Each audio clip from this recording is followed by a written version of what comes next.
클레어는 런던의 유명한 병원에서 외과 전문의로 일하고 있었다. 그녀는 의대 시절부터 늘 데이터와 과학적 증거를 중시하는 실증주의자였다. 의학에 관한 한 그녀는 자신이 받은 교육과 영국의 의료 시스템이 세계 최고라고 확신했다. 수많은 환자들을 진료하면서 클레어는 NHS 국가보건 서비스의 체계적인 절차와 근거 중심의 의학적 접근이 비록 느릴지언정 가장 안전하고 효과적인 방법이라 믿어왔다. 데이터는 거짓말을 하지 않아요. 우리가 증거에 기반한 진료를 고수하는 이유죠. 클레어는 신입 의사들에게 종종 이런 말을 했다. 늦은 가을 저녁, 병원 당직을 마치고 아파트로 돌아온 클레어의 휴대폰이 울렸다. 평소라면 침착하게 전화를 받았겠지만 화면에 표시된 여동생 엘리너의 이름을 보자 클레어는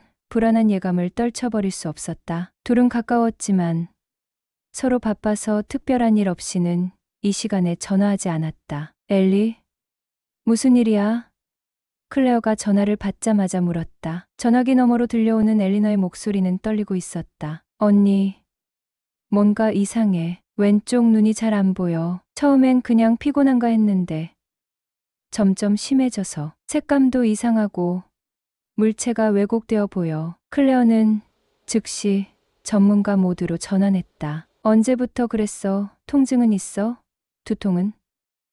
이틀 전부터 조금씩 느꼈는데 오늘부터 확실히 나빠졌어. 두통도 있고 눈 뒤쪽이 아파. 클레어의 머릿속에서 가능한 진단명들이 스쳐 지나갔다. 시신경염, 망막 문제, 혹은 더 심각한 뇌 관련 질환까지. 하지만 그녀는 목소리를 차분하게 유지하려 노력했다. 지금 당장 응급실에 가봐야 할 것 같아. 내가 지금 가서 너를 픽업할게. 그날 밤, 클레어는 평소와 다른 입장이 되었다. 의사가 아닌 환자의 가족이었다. 그녀는 런던 교통체증을 뚫고 서둘러 엘리너의 아파트로 향했다. 동생을 태우고 병원으로 향하는 차 안에서 클레어는 처음으로 의료 시스템의 다른 면을 경험하게 될 것이라는 예감을 느꼈다. 응급실은 언제나처럼 붐볐다. 접수 후 3시간을 기다려서야 그들은 당직 의사를 만날 수 있었다. 클레어는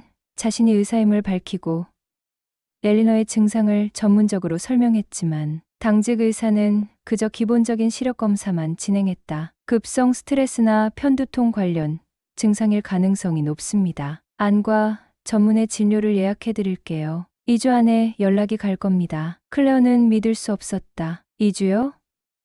이건 시신경 관련 응급 상황일 수 있어요. MRI와 안과 전문의의 즉각적인 진료가 필요합니다. 당직 의사는 미안한 표정을 지었다. 프로토콜상 즉각적인 생명 위협이 없으면 응급 MRI를 진행할 수 없습니다. 지침을 따라야 해요. 그날 밤, 클레어는 엘리너를 자신의 아파트로 데려왔다. 그녀는 개인 인맥을 총동원해 다음날 안과 전문의와의 만남을 주선했지만 MRI 예약은 여전히 2주를 기다려야 했다. 3일 후, 엘리너의 상태는 더욱 악화되었다. 왼쪽 눈의 시력이 급격히 저하되어 이제는 형체만 간신히 구분할 수 있을 정도였다. 오른쪽 눈에도 유사한 증상이 나타나기 시작했다. 내일 다시 응급실에 가자. 클레어가 결심했다. 이번엔 내가 직접 나서서 필요한 검사를 받게 해줄게. 하지만 두 번째 방문도 첫 번째와 크게 다르지 않았다. 다른 당직 의사가 엘리너를 진료했지만 결론은 비슷했다. 급성 시신경염이 의심되지만 검사 예약은 기존 절차를 따라야 합니다. 스테로이드 치료, 시작 여부도 정밀 검사 후에 결정해야 합니다. 클레어는 분노했다. 그때는 이미 늦을 수 있어요. 시신경염은 초기 치료가 예후를 좌우한다는 걸 모르세요? 의사는 클레어의 분노를 이해한다는 듯 고개를 끄덕였지만 시스템을 바꿀 수는 없다고 설명했다. 그들이 할 수 있는 최선은 예약을 긴급으로 표시하는 것뿐이었고 그래도 최소 5일은 기다려야 했다. 며칠이 흐르는 동안 엘리너의 상태는 계속해서 악화되었다. 이제 그녀는 두 눈 모두에서 심각한 시력 저하를 경험하고 있었다. 클레어는 동생의 고통을 지켜보며 무력감에 시달렸다. 의사로서의 지식과 경험이 있음에도 그녀는 시스템의 벽에 가로막혀 있었다. 클레어는 평생 영국의 의료 시스템을 신뢰해왔다. 그녀는 근거 중심 의학과 체계적인 접근이 최선의 방법이라고 배웠고 그렇게 가르쳐왔다. 하지만 이제 그녀의 동생이 빛을 잃어가고 있었고 그 시스템은 머무느리게 움직이고 있었다. 엘리너는 점점 더 불안해졌다. 내가 영영 볼 수 없게 되면 어떡해? 내일, 내 생활. 그녀는 디자인 회사에서 그래픽 디자이너로 일했다. 시력은 그녀의 직업과 정체성의 핵심이었다. 클레어는 동생을 안심시키려 노력했지만 그녀 자신도 확신이 없었다. 그러지 않을 거야. 우린 최선을 다할 거고 넌 회복될 거야. 하지만 클레어의 머릿속에서는 의학 논문들과 케이스 스터디들이 떠올랐다. 급성 시신경염은 빠른 진단과 치료가 중요했다. 특히 양안이 영향을 받기 시작했다면 더욱 그랬다. 시간이 지날수록 영구적인 시력 손상 가능성은 높아졌다. 클레어는 밤새 잠을 이루지 못했다. 그녀는 의학 저널과 연구, 논문을 뒤지며 다른 방법을 찾으려 했다. 사설병원도 알아봤지만 예약은 여전히 며칠을 기다려야 했고 비용은 엄청났다. 내가 의사인데도 동생을 도울 수 없다니. 클레어는 절망감에 빠졌다. 다음 날 아침 엘리너가 깨어났을 때 그녀는 거의 아무것도 볼 수 없었다. 클레어는 즉시 응급실로 동생을 데려갔지만 결과는 마찬가지였다. 프로토콜에 따라 예약된 검사를 기다려야 합니다. 집으로 돌아오는 길에 엘리너는 갑자기 물었다. 소피한테 연락해봐야 할 것 같아. 소피? 내 대학 친구? 엘리너는 고개를 끄덕였다. 그녀가 얼마 전에 한국에 갔어. 의료 관광이라나. 여기서는 6개월을 기다려야 한다는 무릎 수술을 거기서 일주일 만에 받았대. 클레어는 눈썹을 찌푸렸다. 그녀는 의료 관광에 대해 들어본 적이 있었지만 항상 위험하고 주제가 느슨한 대안이라고 생각해왔다. 그러나 지금 그녀는 다른 어떤 선택지라도 고려할 만큼 절박했다. 그날 저녁 엘리너는 소피와 영상 통화를 했다. 클레어도 함께 앉아 이야기를 들었다. 서울에서의 경험은 정말 놀라웠어. 소피가 말했다. 내가 런던에서 MRI 예약하려면 3개월 기다려야 한다고 했잖아. 서울에선 당일에 했어. 의사들은 영어를 잘했고 병원은 믿을 수 없을 정도로 현대적이었어. 클레어는 여전히 회의적이었다. 하지만 의료 품질은 어땠어? 정말 안전했어? 소피는 웃었다. 클레어, 내가 의사라서 의심스러운 건 이해해. 하지만 내가 갔던 병원은 JCI 인증을 받은 국제적인 병원이었어. 의사들은 미국이나 영국에서 수련받은 사람들이 많았고 장비는 오히려 여기보다 최신이었어. 그녀는 계속해서 자신이 받은 치료와 회복 과정에 대해 이야기했다. 비용도 예상보다 훨씬 저렴했고 치료 결과도 만족스러웠다. 통화가 끝난 후 클레어는 깊은 생각에 빠졌다. 그녀는 한국의 의료 시스템에 대해 거의 알지 못했다. 의대에서는 주로 서구 의료 시스템만 배웠고 아시아 국가들은 거의 언급되지 않았다. 그날 밤 클레어는 한국의 의료 시스템과 주요 병원들에 대해 조사했다. 그녀가 발견한 정보들은 그녀의 선입견과는 크게 달랐다. 서울의 주요 병원들은 최첨단 시설을 갖추고 있었고 많은 의사들이 미국과 유럽에서 수련을 받았다. 또한 한국은 OECD 국가들 중에서도 MRI와 CT 스캐너 보유량이 가장 많은 국가 중 하나였다. 다음 날 아침 클레어는 엘리너에게 제안했다. 한국행을 고려해볼까? 지금 내 상태로는 빠른 진단과 치료가 필요해. 엘리너는 잠시 생각하더니 고개를 끄덕였다. 더 나빠지기 전에 뭐라도 해야 해. 여기서 기다리다간 영영 시력을 잃을지도 몰라. 클레어는 깊게 숨을 내쉬었다. 그녀는 자신이 내린 결정이 옳은지 확신할 수 없었다. 하지만 동생의 시력이 위태로운 상황에서 그녀는 모든 가능성을 시도해볼 준비가 되어 있었다. 클레어가 한국행을 결정하기까지는 내적 갈등이 있었다. 의사로서 그녀는 영국의 의료 시스템을 대표하는 사람이었다. 그 시스템을 불신하고 다른 나라의 의료를 찾는다는 것은 어떤 면에서는 자신의 직업적 정체성을 부정하는 것처럼 느껴졌다. 정말 이렇게 하는 게 맞을까? 비행기 티켓을 예약하기 전 클레어는 마지막으로 자문했다. 그러나 엘리너의 시력은 계속해서 악화되고 있었다. 그녀는 이제 거의 아무것도 볼 수 없었고 공황 상태에 가까워지고 있었다. 클레어는 동생의 떨리는 손을 잡았다. 우리 함께 이겨낼 거야. 내가 옆에 있을게. 결국 클레어는 결정을 내렸다. 그녀는 병원에 긴급 휴가를 신청했고 이틀 후 출발하는 인천행 항공권을 예약했다. 소피가 추천한 서울의 국제병원에도 연락해 엘리너의 상태를 설명하고 가능한 한 빨리 진료를 받고 싶다고 전했다. 놀랍게도 병원 측은 즉시 응답했다. 국제 환자 코디네이터라는 직원이 영어로 된 이메일을 보내왔고 도착 당일 진료가 가능하다고 했다. 그들은 필요한 서류와 이전 의료 기록을 요청했고 공항에서 병원까지의 교통편까지 주선해주겠다고 제안했다. 이렇게 효율적일 수가.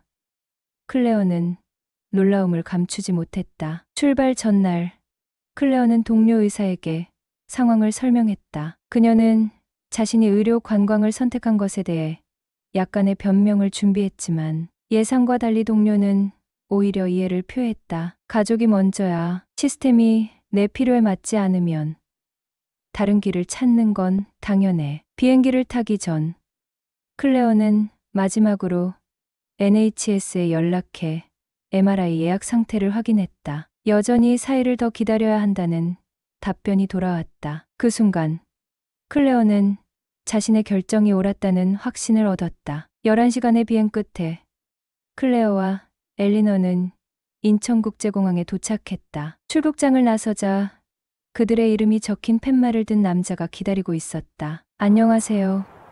클레어 씨, 엘리너 씨, 병원에서 나왔습니다. 차량이 준비되어 있으니 따라오세요. 공항부터 시작된 한국의 첫 인상은 효율성과 깔끔함이었다. 넓고 현대적인 공항, 친절한 직원들, 그리고 무엇보다 모든 것이 정확하게 계획대로 진행되는 모습에 클레어는 감탄했다. 서울로 향하는 고속도로에서 그들은 한강을 건너며 도시의 스카이라인을 볼 수 있었다. 빽빽하게 들어선 고층 빌딩들과 현대적인 건축물들은 클레어가 상상했던 아시아의 모습과는 달랐다. 여기가 정말 서울이야? 엘리너가 흐릿한 시야로 창밖을 보며 물었다. 런던보다 더 미래적으로 느껴져. 드라이버는 영어로 도시에 대해 설명해 주었다. 클레어는 그의 유창한 영어에 놀랐다. 그들이 병원이 위치한 강남 지역에 다가갈수록 거리는 더욱 세련되고 현대적인 모습을 갖추었다. 패션 매장들, 카페들, 그리고 첨단 의료 시설들이 즐비했다. 이곳이 서울의 의료 중심지입니다. 많은 국제 환자들이 이 지역의 병원들을 찾아옵니다. 드라이버가 설명했다. 병원에 도착하자 현대적인 유리 건물이 그들을 맞이했다. 로비는 고급 호텔처럼 꾸며져 있었고 다양한 국적의 사람들이 오고 가고 있었다. 접수 데스크에서 그들은 수잔이라는 이름표를 단 여성에게 안내받았다. 그녀는 완벽한 영국식 영어로 말했고 클레어는 다시 한번 놀라움을 감추지 못했다. 엘리너 씨를 위한 모든 준비가 되어 있습니다. 먼저 기본 검사부터 시작하고 그 후 전문의와 만나볼게요. 클레어와 엘리너는 국제 환자 전용층으로 안내되었다. 그곳은 일반적인 병원의 이미지와는 거리가 멀었다. 편안한 대기실, 조용한 분위기, 그리고 개인 컨설팅 룸까지 모든 것이 환자의 편안함을 최우선으로 고려하여 설계되어 있었다. 수잔은 엘리너의 증상에 대한 자세한 정보를 수집한 후 바로 기초 검사를 진행했다. 시력 검사, 안압 측정, 그리고 기본적인 신경학적 평가가 연속적으로 이루어졌다. 검사 중에도 클레어는 의사로서 자신의 눈으로 모든 과정을 지켜봤다. 그녀는 장비의 최신성과 직원들의 전문성에 감명받았다. 모든 과정이 빠르지만 철저했고 어떤 단계도 건너뛰지 않았다. 1시간 후 그들은 신경환과 전문의 김 박사를 만났다. 그는 미국에서 수련받은 의사였고 엘리너의 케이스를 이미 숙지하고 있었다. 시신경염이 의심됩니다. MRI와 몇 가지 추가 검사가 필요할 것 같네요. 오늘 모두 진행할 수 있습니다. 클레어는 놀라움을 감추지 못했다. 오늘요? 모든 검사를? 김 박사는 고개를 끄덕였다. 네. 왜 놀라시나요? 환자의 상태가 급성이고 시력이 위험한 상황이니 빠른 진단과 치료가 필수적입니다. 클레어는 영국에서의 경험을 간략히 설명했다. 김 박사는 이해한다는 듯 미소를 지었다. 다른 나라들은 의료 자원 배분 방식이 다르죠. 한국은 진단 장비에 대한 접근성이 매우 높습니다. 저희는 환자가 필요할 때 즉시 검사를 받을 수 있도록 시스템을 구축했습니다. 오후 동안 엘리너는 MRI, 안저 검사, 시후발전이 검사 등 다양한 검사를 받았다. 모든 검사는 원활하게 진행되었고 직원들은 각 단계마다 자세한 설명을 제공했다. 클레어는 병원을 돌아다니며 시설을 둘러봤다. 그녀는 최첨단 장비들과 효율적인 워크플로우에 감탄했다. 의사로서 그녀는 이런 환경에서 일하는 것이 얼마나 이상적일지 상상해봤다. 왜 우리는 이렇게 하지 못하는 걸까? 그녀는 생각했다. 우리도 충분한 지식과 기술을 가지고 있는데. 저녁이 되자 김 박사는 클레어와 엘리너를 다시 불렀다. 그의 사무실 벽에는 여러 개의 모니터가 있었고 각각에는 엘리너의 검사 결과가 표시되어 있었다. 급성 시신경염으로 확진됐습니다. MRI 결과를 보면 그는 화면을 가리키며 설명했다.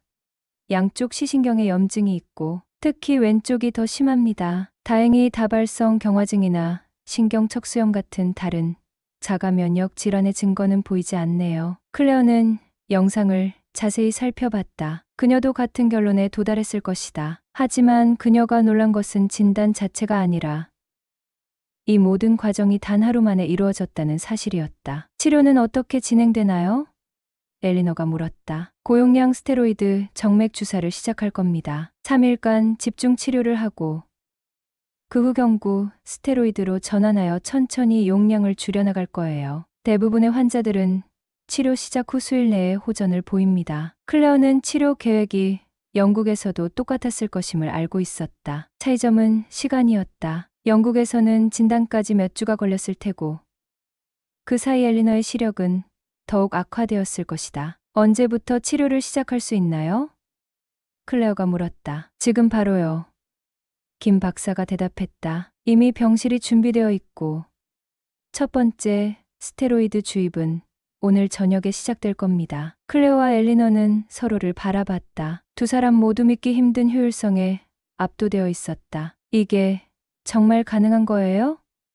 엘리너가 떨리는 목소리로 물었다. 김 박사는 미소를 지었다. 물론이죠. 이것이 저희가 일하는 방식입니다. 환자가 필요로 할 때 즉시 대응하는 것이 최선의 결과를 가져온다고 믿습니다. 엘리너는 VIP 병실에 입원했다. 그곳은 호텔 스위트룸처럼 넓고 럭셔리했다. 간호사들은 정기적으로 방문하여 엘리너의 상태를 확인했고 스테로이드 주입은 계획대로 시작되었다. 클레어는 경실 소파에서 하룻밤을 보내기로 했다. 그녀는 오랜만에 의사가 아닌 그저 걱정하는 언니로서 동생 곁을 지켰다. 간호사들은 그녀에게도 편안함을 제공하기 위해 최선을 다했다. 그들은 추가 침구와 세면 도구를 가져다 주었고 심지어 야식까지 제공했다. 여기서는 환자의 가족도 모두 우리의 손님이에요. 한 간호사가 말했다. 충분히 쉬셔야 환자를 더 잘 돌볼 수 있으니까요. 다음 날 아침 엘리너는 미세하지만 확실한 변화를 느꼈다. 색감이 조금 돌아온 것 같아. 그녀가 조심스럽게 말했다. 아직 희미하지만 어제보다는 나아. 김 박사가 회진을 왔을 때 그는 이 소식에 기뻐했다. 좋은 신호입니다. 스테로이드가 작용하기 시작한 거예요. 보통 23일 후부터 눈에 띄는 호전이 있을 겁니다. 그는 추가 검사를 위해 엘리너를 데려갔고 클레어는 그 시간을 이용해 병원을 더 탐색했다. 그녀는 다른 전문의들과 대화할 기회를 가졌고 한국의 의료 시스템에 대해 더 많이 배웠다. 우리는 예방적 검진과 조기 진단에 큰 가치를 둡니다. 한 의사가 설명했다. 대부분의 한국인들은 1년에 한 번씩 종합 건강검진을 받아요. 이를 통해 많은 질병을 초기에 발견하고 치료할 수 있죠. 클레어는 이 접근법이 영국의 시스템과 얼마나 다른지 생각했다. NHS는 우수한 치료를 제공했지만 종종 반응적이었고 자원 제약으로 인해 예방보다는 치료에 중점을 두는 경향이 있었다. 세 번째 날, 엘리너의 시력은 눈에 띄게 개선되었다. 그녀는 이제 주변 환경을 더 명확하게 볼 수 있었고 휴대폰 화면의 큰 글씨도 읽을 수 있게 되었다. 정말 마법 같아. 엘리너가 감격스러워했다. 사흘 전만 해도 거의 아무것도 볼 수 없었는데 클레어도 동생의 빠른 회복에 안도했다. 하지만 그녀의 마음 한구석에는 여전히 의문이 남아 있었다. 만약 우리가 영국에 남아 있었다면 엘리너는 지금쯤 어떻게 되었을까? 일주일 후 엘리너는 퇴원 준비를 마쳤다. 그녀의 시력은 거의 정상으로 돌아왔으며 이제 경구 스테로이드를 복용하며 점차 용량을 줄여나갈 예정이었다. 퇴원 상담에서 김 박사는 앞으로의 관리 계획을 설명했다. 영국으로 돌아가시면 지역 안과 의사에게 이 진료 기록을 보여주세요. 저희가 영어로 된 상세한 보고서를 준비했습니다. 그는 또한 재발 가능성과 관련 자가 면역 질환에 대한 모니터링의 중요성도 강조했다. 클레어는 전문가로서 이 모든 정보를 귀에 깊게 들었지만 동시에 자신의 전문 지식이 이번 경험을 통해 얼마나 확장되었는지 실감했다. 병원을 떠나기 전 그들은 서울에서 며칠을 더 보내기로 했다. 엘리너의 시력이 회복되면서 그녀는 이 도시의 아름다움을 제대로 감상할 수 있게 되었다. 그들은 고궁을 방문하고 한강을 따라 산책하며 한국 음식을 맛보는 시간을 가졌다. 이 모든 것을 볼 수 있다는 게 얼마나 소중한지 새삼 느껴. 엘리너가 말했다. 난 정말 운이 좋았어. 언니가 있어서. 클레어는 미소를 지었지만 내심으로는 자신이 정말 도움이 되었는지 의문이었다. 사실 그녀의 전문 지식이나 영국의 의료 시스템이 아니라 그것들을 벗어나 다른 가능성을 찾았기 때문에 엘리너가 회복될 수 있었다. 런던으로 돌아가는 비행기 안에서 클레어는 이번 경험이 자신에게 가르쳐준 교훈들을 정리해 보았다. 그녀는 의사로서 항상 최선의 의료를 추구한다고 생각했지만 자신이 얼마나 한 시스템의 틀 안에 갇혀 있었는지 깨달았다. 다른 방식도 있다는 걸 인정하는 게 왜 그렇게 어려웠을까? 그녀는 스스로에게 물었다. 이번 여행은 단순히 의료 시스템의 차이를 경험한 것 이상의 의미가 있었다. 그것은 클레어에게 열린 마음의 중요성, 자신의 지식과 경험의 한계를 인정하는 겸손함, 그리고 환자와 그 가족의 입장에서 의료 시스템을 바라보는 새로운 시각을 가져다 주었다. 의사로서 우리는 종종 절차와 프로토콜에 너무 집중한 나머지 목적 자체를 잊어버려요. 그녀는 생각했다. 의학의 궁극적인 목표는 사람들을 돕는 것인데 런던에 도착한 후 클레어는 병원으로 복귀했다. 그녀의 동료들은 엘리너의 회복 소식에 기뻐했고 한국에서의 경험에 대해 궁금해했다. 클레어는 자신이 배운 것들을 동료들과 공유하기 시작했다. 그녀는 한국의 선제적 접근, 방식, 진단 자원의 효율적 활용, 그리고 환자 중심의 케어가 어떻게 결과를 개선시킬 수 있는지에 대해 이야기했다. 물론 모든 시스템에는 장단점이 있다. 한국의 의료 시스템도 완벽하지 않았고 영국의 NHS도 여전히 많은 강점을 가지고 있었다. 하지만 클레어는 이제 다양한 접근, 방식에서 배우고 최선의 요소들을 통합하는 것의 가치를 이해했다. 몇 달 후, 클레어는 병원 내 진료, 프로세스 개선 위원회에 참여하게 되었다. 그녀는 한국에서의 경험을 바탕으로 특히 긴급하거나 시간에 민감한 케이스들을 위한 진단 경로를 개선하는 제안을 했다. 우리가 가진 자원으로도 더 더 나은 서비스를 제공할 수 있어요. 그녀는 회의에서 말했다. 때로는 기존의 방식을 제고하고 다른 시각에서 문제를 바라봐야 합니다. 그녀의 제안 중 일부는 채택되었고, 비록 작은 변화였지만 그것은 시작이었다. 클레어는 자신이 겪은 여정이 단지 개인적인 깨달음에 그치지 않고 더 넓은 변화의 씨앗이 될 수 있기를 희망했다. 엘리너는 완전히 회복되어 다시 일상으로 돌아갔다. 때때로 그녀는 자신이 시력을 잃을 뻔했던 그 공포스러운 날들을 떠올렸다. 하지만 그 경험은 또한 그녀에게 새로운 관점을 가져다 주었다. 난 이제 매일 아침 눈을 뜨는 것에 감사해. 그녀는 클레어에게 말했다. 그리고 언니가 있어서 다행이야. 언니가 아니었다면 난 아마 여전히 영국에서 예약을 기다리고 있었을 거야. 클레어는 동생을 안아주었다. 나도 많이 배웠어. 의사로서.